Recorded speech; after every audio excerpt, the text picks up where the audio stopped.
नमस्कार साथियों, मैं विकास थोरी आपका फैन स्टडी पॉइंट के यूट्यूब चैनल में हार्दिक स्वागत करता हूं। आज हम पढ़ेंगे 4 जून का करंट जीके।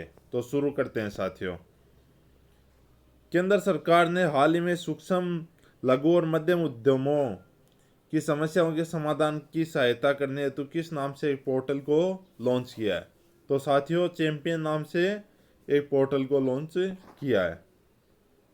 यह सूचना और संचार प्रौद्योगिकी पर आधारित एक प्रबंध सूचना प्रणाली है। यह सूचना और संचार प्रौद्योगिकी पर आधारित एक प्रबंध सूचना प्रणाली। इस प्रणाली को राष्ट्रीय सूचना विज्ञान केंद्र की सहायता से पूर्ण रूप से स्वदेशी तकनीकी द्वारा तैयार किया गया है।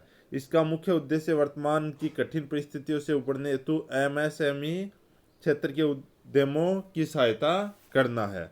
अगला क्वेश्चन, हाल ही में ब्रिटेन में भारत की नई उच्चायुक्त किसे नियुक्त किया गया है? तो किसे किया गया है? गायत्री कुमार को। विदेश मंत्रालय ने 2 जून 2020 को कहा कि अनुभवी राजनयिक गायत्री कुमार को ब्रिटेन में भारत का अगला उच्चायुक्त नियुक्त किया गया है। साल 1986 बैच की भारतीय विदेश सेवा की अधिकारी कुमार रुचि घनश्याम की जगह लेगी।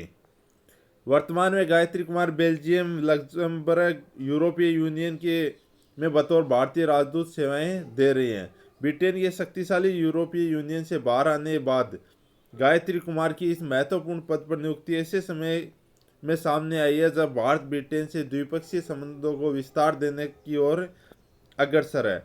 गायत्री कुमार पेरिस, काठमांडू, लिस्बन और जिनेवा के अलावा कई भारतीय मिशन में सेवाएं दे चुकी हैं।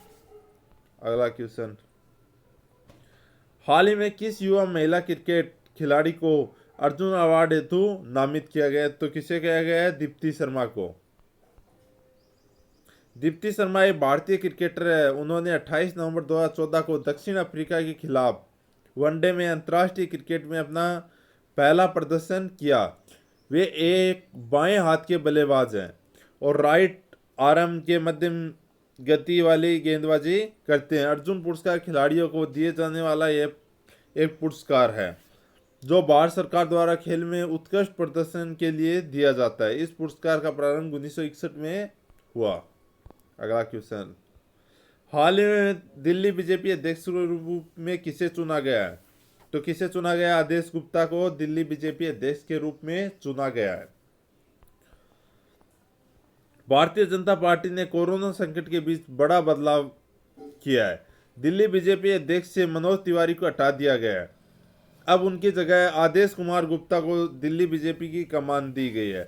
आदेश कुमार गुप्ता दिल्ली की जमीनी राजनीति से जुड़े हुए नेता के तौर पर जाने जाते हैं। आदेश गुप्ता के पास पार्षद और नॉर्थ दिल्ली के मेयर का तजुर्बा है, यानी दिल्ली की सियासत में उसका तजुर्बा काफी नीचे तक है। आदेश गुप्ता मूल रूप से उत्तर प्रदेश यूपी के रहने वाले हैं। वे कॉलेज की पढ़ाई पूरी करने के बाद दिल्ली आ गए थे।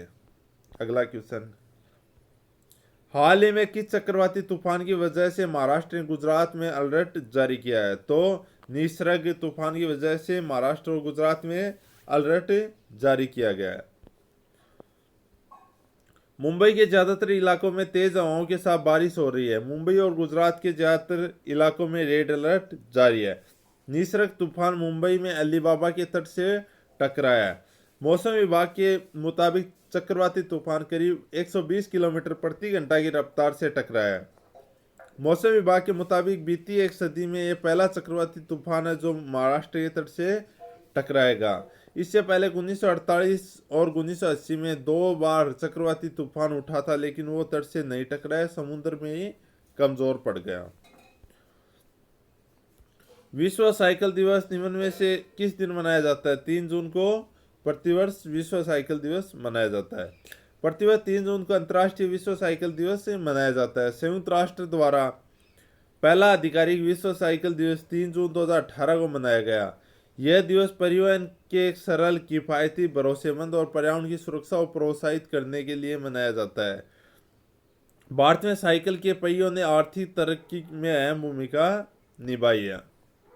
अगला क्वेश्चन, केंद्रीय मंत्रिमंडल ने हाल ही में कितने खरीफ फसलों के न्यूनतम समर्थन मूल्य में को बढ़ाने में मंजूरी दे दी है? तो इसका सही आंसर होगा 14 फसलों को बढ़ाने मंजूरी दे दी है।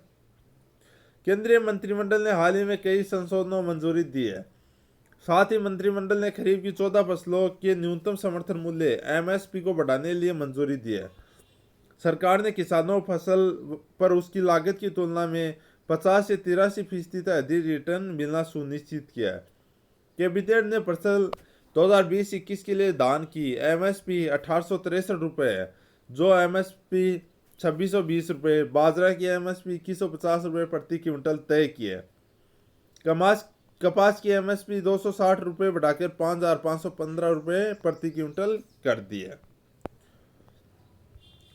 केंद्र सरकार ने जल जीवन मिशन के तहत हाल ही में किस राज्य को 1407 करोड़ रुपए आवंटित किए हैं? तो किसे किए हैं? असम को। असम में जल जीवन मिशन का लक्ष्य 2020-21 तक 13 लाख से अधिक ग्रामीण परिवारों को नल कनेक्शन प्रदान करना है। राज्य का उद्देश्य कमजोर और हाशिए पर पड़े वर्गों को प्राथमिकता के आधार पर रखना है। ग्रामीण समुदाय की सक्रिय भागीदारी है के साथ ग्राम कार्य योजनाएं बनाई गई हैं। इस मिशन के तहत हर घर में पाइप के द्वारा पानी पहुंचाने का लक्ष्य है। प्रधानमंत्री मोदी ने लोगों से आगे आने और जल संसाधनों के संरक्षण में योगदान देने के लिए आग्रह किया है। केंद्र सरकार ने मोबाइल फोन उत्पादन में दुनिया का शीर्ष देश बनाने के लिए साथ ही इलेक्ट्रॉनिक उत्पादों एवं उनके कलपुर्जों उत्पादन के लिए गति देने उद्देश्य से 50,000 करोड़ रुपए लागत से कितनी योजनाएं प्रारंभ की गई है? तो 3 योजनाएं प्रारंभ की हैं। इलेक्ट्रॉनिक सूचना और प्रौद्योगिकी मंत्री रविशंकर प्रसाद ने कहा कि इसके तहत इलेक्ट्रॉनिक उत्पादों के विनियम को पिछले 6 वर्षों में गति मिली है। अभी भारत दुनिया दूसरा सबसे बड़ा मोबाइल फोन उत्पादक देश बन चुका है। देश को अगले कुछ वर्षों में दुनिया में शीर्ष देशों में बनाने का लक्ष्य रखा गया। उन्होंने कहा कि इन तीनों योजनाओं में अगले 5 वर्षों में करीब 10 लाख लोगों को रोजगार मिलने का अनुमान है। इसके साथ ही 8 लाख करोड़ रुपए के विनिर्माण और 5.8 लाख करोड़ रुपए के निर्यात का लक्ष्य रखा है। विश्व पाचन स्वास्थ्य दिवस निम्न में से किस दिन मनाया जाता है? 29 मई को विश्व पाचन स्वास्थ्य दिवस मनाया जाता है। प्रतिवर्ष 29 मई को विश्व पाचन स्वास्थ्य दिवस मनाया जाता है। इसकी शुरुआत WGO और WGOF के सहयोग से की गई। इसका उद्देश्य पाचन संबंधी रोग और विकार के विषय में जन जागरूकता बढ़ाना है। उल्लेखनीय है कि 29 मई 1958 को संपन्न वाशिंगटन अमेरिका में वर्ल्ड गैस्ट्रोएंट्रोलॉजी की पहली विश्व कांग्रेस की बैठक में विश्व पाचन दिवस मनाने की घोषणा की गई थी।